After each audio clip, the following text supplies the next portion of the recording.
Hello everyone and welcome back to a sunshine-filled edition of the Blackfoot Book Club. Thanks for being there.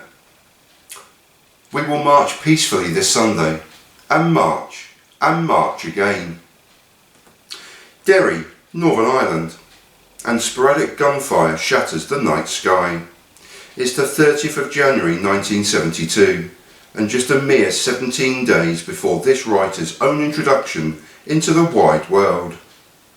The scenes leading to the gunfire encapsulate the film as a whole, of contradiction and of juxtaposition, of scenes of peace and tranquillity set against scenes of carnage and mindless aggression. Bloody Sunday claimed the lives of 13 people, mostly teenagers. A further 14 were wounded, and is another stain on the British and English character. Paul Greengrass's film is heavily slanted in favour of the peaceful civil rights activists, and rightly so, but from a cinematic viewpoint, the key ingredients are the constant juxtapositions throughout. The opening scenes demonstrate this perfectly, with Ivan Cooper, James Nesbitt, a local MP and civil rights activist, first seen addressing a small rally, preaching peace and a determination to push for realised civil rights for all. This is juxtaposed against a press conference by Major General Ford, Tim Piggott-Smith, confirming his army's tough, no-nonsense stance for the impending march. Supported by a large cast, standout performances are also provided by Kathy Kiera Clarke as Francis, Christopher Villiers as Major Steele, and Nicholas Farrell as Brigadier Maclellan, amongst many, many others. The juxtaposition theme runs throughout this astonishing film, from the brown, sepia-tinged decor of the houses and offices to the sporadic gunfire outside, the gentle home life and romance, through to preparing for a peaceful march with your friends. The army are depicted as a psyched-up, ready-for-battle brigade, including paratroopers and snipers, against a backdrop of a peaceful Derry population, in the main going about their daily business.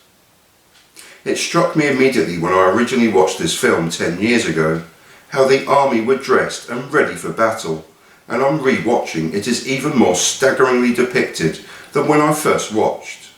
Battle fatigues, heavily armed, boot-polished faces, and in large numbers wherever the camera is pointed.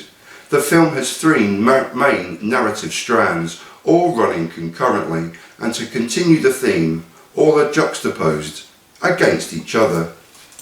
The peaceful march and the lead up to it, where Nesbitt shines as Ivan Cooper, the continual army preparation and the army situation room are all run together throughout the film. As perma-smiling Cooper, Nesbitt is superb, and even his own persona has an honest duality.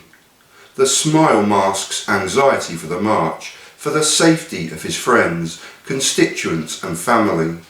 A smile and kiss for his parents as he proclaims just a Sunday afternoon stroll, belies his hidden fears, the pressures of a large crowd of people wanting to speak to him constantly, his inability to control everything, even his romance or attempted romance with Francis.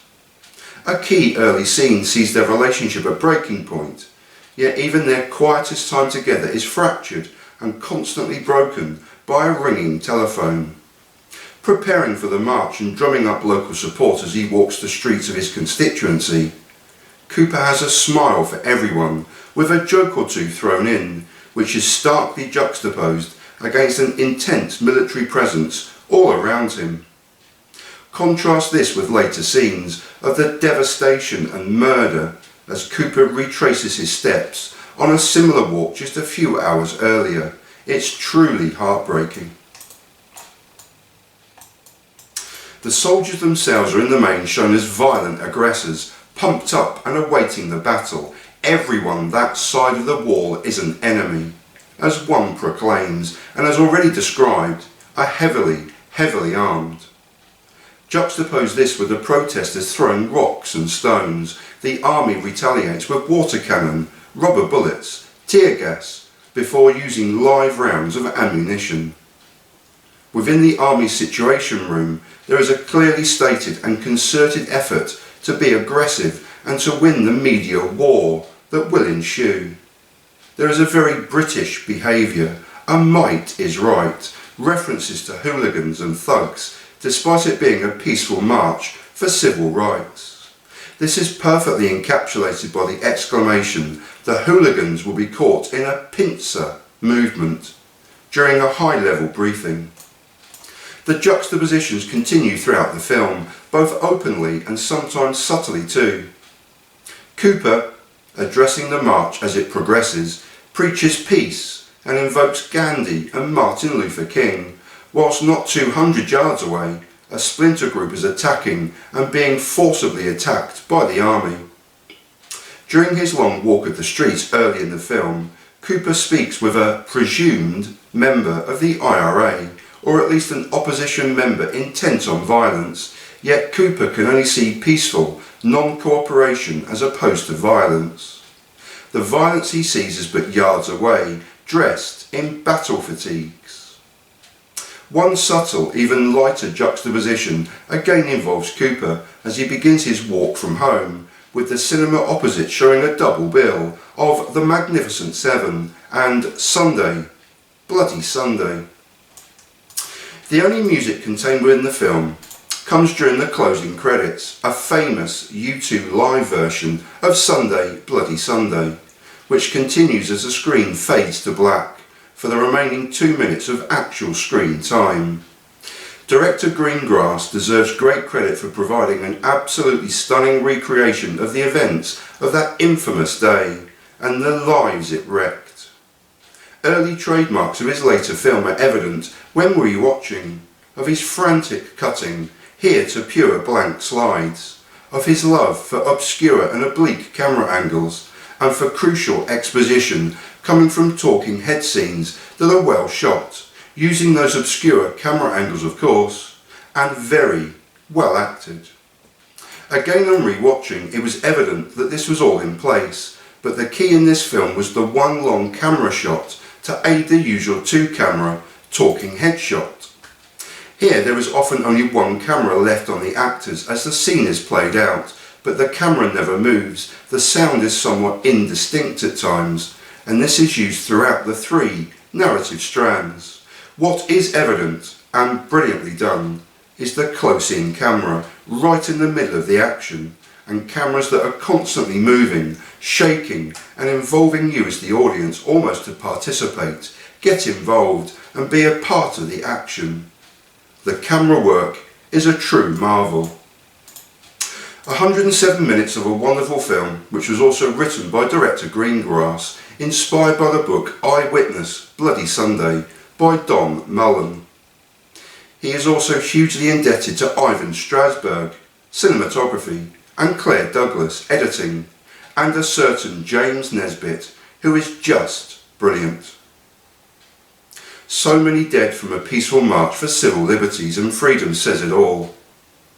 The film is still affecting 10 years after release and 40 years since that terrible day.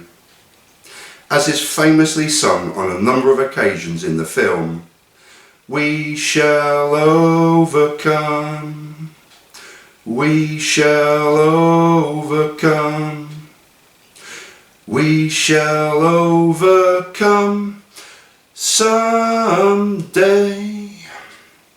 Amen. And that was Bloody Sunday, directed by Paul Greengrass, with some out-of-tune singing to end with. Hey, what are you going to do?